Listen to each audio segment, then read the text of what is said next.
Buongiorno da Leandro Maggi, parliamo di trivelle, abbiamo come ospite il presidente del Parco Delta del Po Veneto, Moreno Gasparini, e naturalmente gli chiediamo trivelle sì o trivelle no. Assolutamente trivelle no, direi, perché abbiamo già capito e già visto cosa è successo negli anni 50 e 60, quanto il terreno con l'effetto della subsidenza è sceso rispetto al livello del mare e quanto pericolo ci ha portato.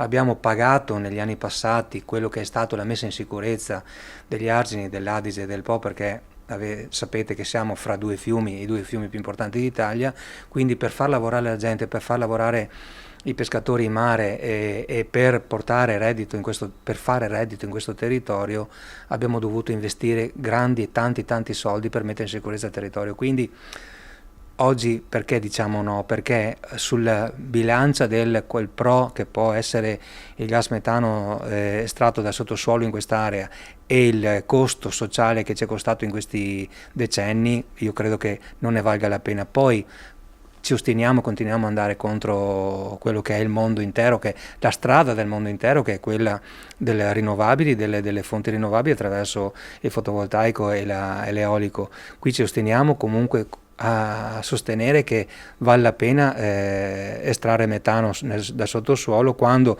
sappiamo benissimo che i pozzi in questione davanti al Delta del Po non risolveranno il problema italiano. Lei fuori onda sottolineava il fatto che a Roma probabilmente non sanno neanche dov'è la provincia di Rovigo. Dov'è che il problema di promozione che non siamo riusciti a superare? Cioè, perché non ci conoscono e non valutano questo territorio come unico e particolare? Ma è mancato nel tempo un po' di comunicazione verso l'esterno da parte nostra, senz'altro per far capire quanto è fragile questo territorio, per far capire che il Delta del Po oggi porta con sé un riconoscimento internazionale, qual è la riserva di biosfera Mabo UNESCO, e questo significa turismo, significa prodotti di eccellenza, significa salvaguardia del territorio, significa salvaguardia della biodiversità, tant'è che dove si vuole estrarre metano, lì vicino esistono delle macro aree in mare per la salvaguardia di quelle che sono le specie protette, quali la caretta careta e i delfini.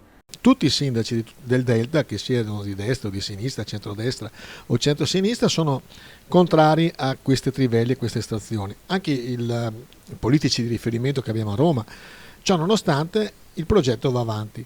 È perché siamo dimenticati dagli uomini, da Dio e anche da Roma?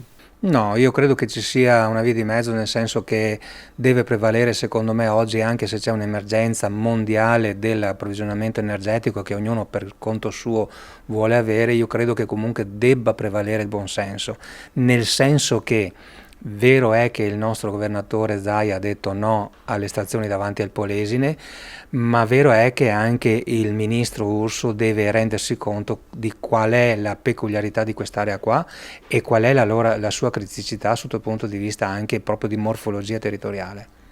Quindi non c'è dialogo tra Venezia e Roma? E io credo, come ho detto poc'anzi, che il dialogo fra Regione Veneto, nella figura del nostro Presidente, e del Ministero, ci sia un dialogo di buonsenso dove si vada a capire e a crearsi quella consapevolezza che magari oggi manca a parte di Roma, che questo è un territorio che va salvaguardato.